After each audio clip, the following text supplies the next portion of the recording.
Take 72.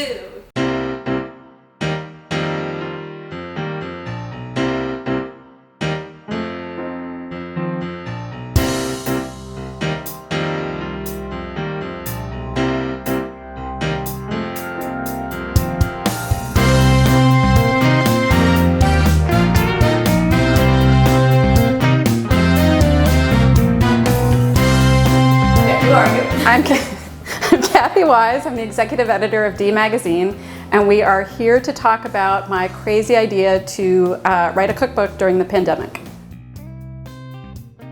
Tell us a little bit about this book and how it came to be. I love to cook, I love to entertain, and I love to host dinner parties in my house, and I couldn't really do the dinner party part anymore.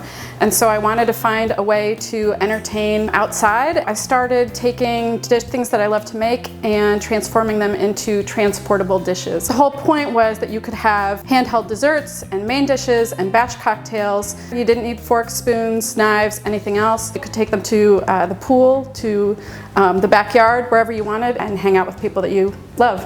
So is that where the name came from? The name originally was Basket Case, which I was a big fan of, but survey shows that was not the most popular choice. So we started playing around with this notion of hands, because that's the whole notion of the cookbook. It's made by hand, it's handheld, and so Tim Rogers, our editor, came up with the name Handmade, 2 words. How is this different from the previous cookbook we produced? The previous cookbook that we did, called The Cookbook, focused on recipes from chefs around town. The difference with this one is that it's all things made by me. They're not sophisticated, they're not made by people with professional training. They're just things that I love to make and have gone over well with my friends. So how did you get into cooking? I got into cooking. My grandmother was a great cook. I've always loved food. My mother was not such a fan of cooking. She loved to spend her creative energies elsewhere. She was an artist, and so we tended to have a lot of frozen and canned ingredients in our household just because it was convenient and easy for her. But she did teach me how to follow a recipe, and she taught me how to make some basics like strawberry jam and meringues. And from there I was able to kind of pick things up over the years, and I've just always loved it. So what was your inspiration for this cookbook?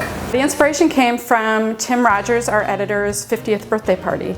We had a bunch of staff that wanted to get together to celebrate and toast the birthday boy, and that was going to be difficult. And so I was trying to figure out a way how I could have food and dessert and cocktails in a safe way. And so I packed up some jerk pork sandwiches that were piled high with coleslaw, some hand pies, and some cocktails, and it worked great. And so I thought I might be onto something. Did you write these recipes yourself, or were they sourced from somewhere else?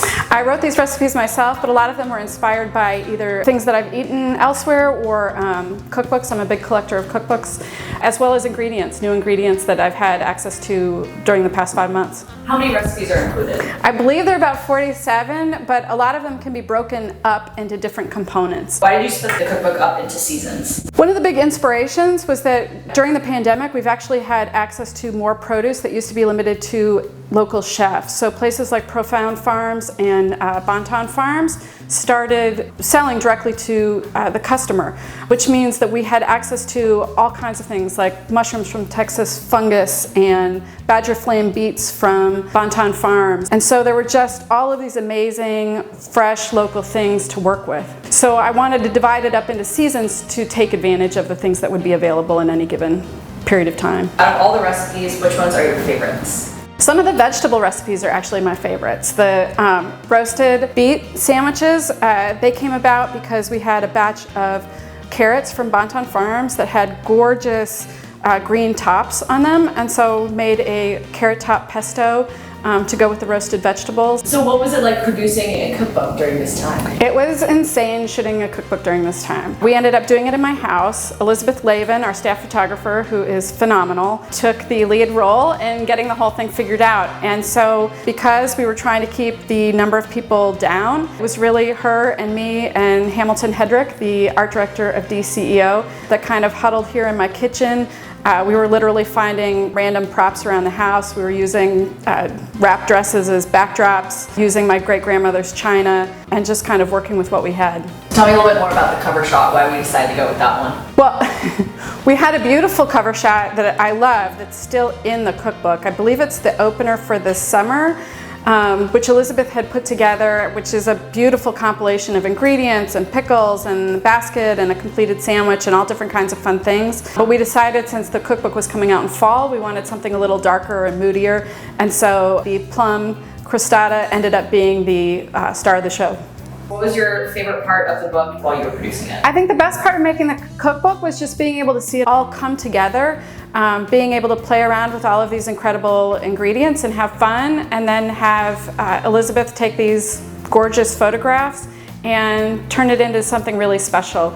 And one of the crazy things about the cookbook, I believe, because we were doing it on such a small scale and we're doing it here in my home, it really is a labor of love for me. There are dishes that my mom, taught me how to make cake batter in, and the china that my grandmother served holiday dishes on. And so it's all really means a lot to me. Why should someone purchase this cookbook? This cookbook is completely Dallas focused. It represents my love affair with Dallas markets and Dallas vendors. We have so many amazing butcher shops and produce vendors. It has information on where to find these places, and I think gives you really creative ideas on how to use these ingredients that you might not have played with yet. And I hope that it also inspires people to make things that they can entertain with and just really enjoy. Where can you buy this cookbook? Where can you buy this cookbook? Buy it on newsstand or find it online at dmagazine.com/cookbook.